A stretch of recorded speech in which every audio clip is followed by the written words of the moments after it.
Hi అండి. Welcome to STV. నేను మీ అభి. ఇందిరమ్మ ఇండ్ల గురించి మరొక గుడ్ న్యూస్ అయితే మీ ముందుకైతే వచ్చాను. ఏదైతే ఇందిరమ్మ ఇండ్లు సంబంధించి మంజూరు పత్రాలున్నాయో ఎల్1, ఎల్2కు సంబంధించి అయితే ఎవరైతే ఎదురు చూస్తున్నారో వీరికి ముందుగాల ఈ బెనిఫిషియర్ లిస్ట్ ఏదైతే ఉందో దీనికి సంబంధించిన లిస్ట్ మనకు నెక్స్ట్ మంత్ 2కి అయితే రిలీజ్ అవుతుంది. దాని గురించి మనం ఆల్రెడీ వీడియోస్ అయితే చేసాం. అయితే వీడియోలో నేను దాని ఇందిరమ్మ ఇండ్ల ఎల్1 అలాగే ఎల్2కి సంబంధించి మరికొన్ని ముఖ్యమైన అంశాలైతే ఈ వీడియోలో మీకు చెప్పే ప్రయత్నం చేస్తాను. వీడియో ఎక్కడ స్కిప్ చేయకండి. అలాగే మన వాట్సాప్ ఛానల్‌లో జాయిన్ కండి. మీకు లైవ్ పెట్టినప్పుడు మీకేమైనా సమస్యలుంటే లైవ్‌లో నాకు మీరు తెలపొచ్చు. దాని ద్వారా మనం లైవ్‌లో సలహాలు, సూచనలు కూడా చేసే అవకాశం ఉంది కాబట్టి మన వాట్సాప్‌లో జాయిన్ కండి. అలాగే హాయ్ అని చెప్పి లింక్ కామెంట్‌లో పెట్టండి. నేను హాయ్ ఏదైతే పెడతారో దానికి నేను ఈ వాట్సాప్ ఛానల్ లింక్ అయితే నేను మీకు సెండ్ చేస్తాను. మీరు వాట్సాప్‌లో జాయిన్ కండి.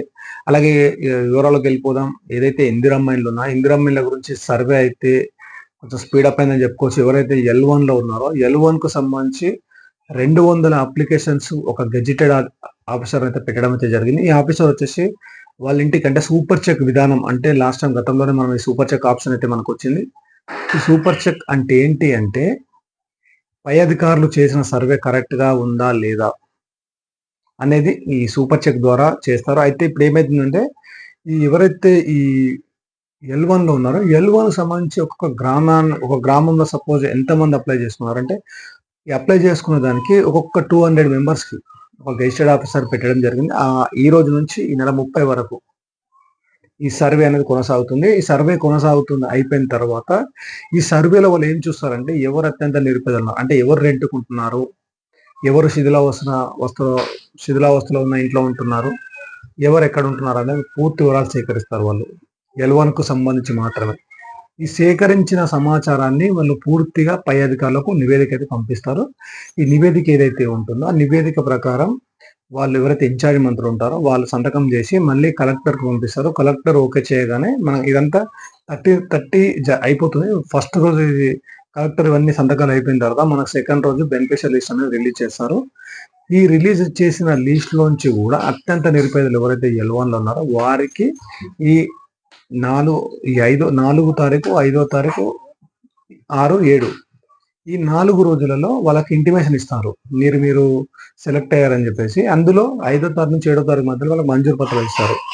అంటే ఏదైతే ఈ 2 తారీఖు లిస్ట్ రిలీజ్ అవుతుందో ఆ లిస్ట్ రిలీజ్ అయిన తర్వాత అత్యంత నిరుపేదలను ఎంపిక చేసి వాళ్ళకు 1, 2 రోజుల ముందే ఇంటిమేషన్ అనేది పాస్ చేస్తారు. మనకు 5 తారీఖు నుంచి 7 తారీఖు మధ్యలో వాళ్ళకి మంజూరు పత్రాలు పంపిణీ చేస్తారని చెప్పేసి మనకైతే క్లియర్ సమాచారం అయితే వచ్చింది ఒకటి. ఎల్2కి వెళ్ళిపోదాం మనం. ఎల్2లో ఎవరైతే ఇందిరమ్మ కోసం ఎదురు చూస్తున్నారో అంటే డబుల్ బెడ్రూమ్ కోసం ఎదురు చూస్తున్నారో మన గ్రేటర్ హైదరాబాద్‌లో ప్రెజెంట్ కట్టిన ఇండ్లు రెడీగా ఉన్న ఇండ్లు 25,000కి పైగా అయితే ఉన్నాయి. అంటే చాలా మంది ఇళ్లలోకి రాకపోవడంతో అవి కూడా ఎల్2కి పంపిణీ చేయాలని చెప్పేసి రాష్ట్ర ప్రభుత్వం అయితే అనుకుంటుంది. బట్ ఏంటంటే ఇంక అవి దానికి సంబంధించిన ఇంకా నోటీసులు ఇష్యూ చేయడం, బెనిఫిషియల్ వస్తారా రారా వెయిట్ చేయడం అనేది ఒక ప్రాసెస్ ఉంది కాబట్టి చూద్దాం. ఫస్ట్ అయితే 25,000 ఏవైతే ఇండ్లు ఉన్నాయో అవి ఫస్ట్ పంపిణీ చేయాలి అని చెప్పేసి రాష్ట్ర ప్రభుత్వం అనుకుంటుంది. అయితే ఇందులోంచి కూడా ఎవరైతే రెంట్‌కుంటున్నారో మరొకసారి కూడా వీళ్ళకు వెరిఫికేషన్ చేసే ఛాన్స్ అయితే ఉంది. అంటే వీళ్ళు రెంట్‌కుంటున్నారు వాస్తవమా కాదా అనేది మళ్ళొకసారి గ్రౌండ్ లెవెల్‌లో వెళ్లి అధికారులు సర్వే చేసి ఆ తర్వాత వీళ్ళని అర్హులుగా గుర్తించి ఒక కాన్స్టెన్సీకి ఇంతమంది అని చెప్పేసి ఒక లక్కీ డ్రా తీస్తామని చెప్పేసి మనకైతే ఒక సమాచారం వచ్చింది. అలాగే ఈ 25,000 కాకుండా కూడా తెలంగాణ వ్యాప్తంగా చాలా డబుల్ బెడ్రూమ్ కాలనీ మన గ్రేటర్ హైదరాబాద్‌లో గత బీఆర్ఎస్ ప్రభుత్వం ప్రస్తుతం 1,00,000 ఇండ్లు కట్టించింది.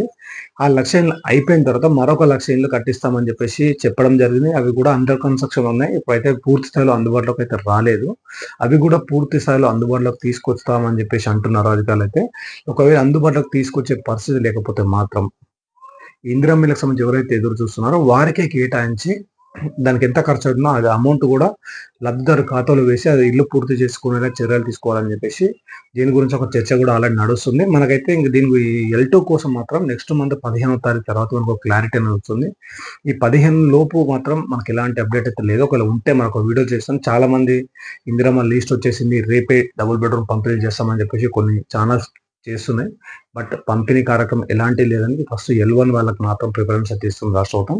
ఎల్2 వాళ్ళకి మాత్రం నెక్స్ట్ మంత్ 15 తర్వాత మాత్రం ఈ మంజూరు పత్రాలు కానీ అదే ఏవైతే ఇందిరమ్మ ఇల్లు ఉన్నాయో డబుల్ బెడ్రూమ్ కోసం చూసేవాళ్ళు వాళ్ళకైతే ఒక అప్డేట్ అయితే రాబోతుంది. అప్పటిదాకైతే వెయిట్ చేయండి. మన ఛానల్ కూడా సబ్స్క్రైబ్ చేసుకోండి. ఎల్2లో ఎవరైతే ఉన్నారో తెలంగాణ వ్యాప్తంగా మీ అందరికి ఎప్పుడు డబుల్ బెడ్రూమ్ పంపిణీ చేశారు ఏంటి అనేది మన ఛానల్ ద్వారా మీకు చెప్పే ప్రయత్నం అయితే క్లియర్‌గా చెప్తాను. ప్రజెంట్ అయితే మన ఛానల్ సబ్స్క్రైబ్ చేసుకోండి. అలాగే మన వాట్సాప్ ఛానల్ కూడా జాయిన్ కానీ హాయ్ అని లింక్ కామెంట్లో పెట్టండి, నేను లింక్ పంపిస్తాను, జాయిన్ అయిపోండి. ఇది ప్రజెంట్ L2కు సంబంధించి. అలాగే మరికొన్ని అప్డేట్స్ ఉన్నాయి, ఎప్పటికప్పుడు మీకు అందించే ప్రయత్నం చేస్తాను. ఏంటంటే పూర్తి స్థాయిలో తెలుసుకున్న తర్వాత చెప్తామని చెప్పేసి వెయిట్ చేస్తున్నాను. అయితే మన ఛానల్ సబ్స్క్రైబ్ చేసుకోండి, మిగతా వాళ్ళకి కూడా షేర్ చేయండి. Thank you for watching STV.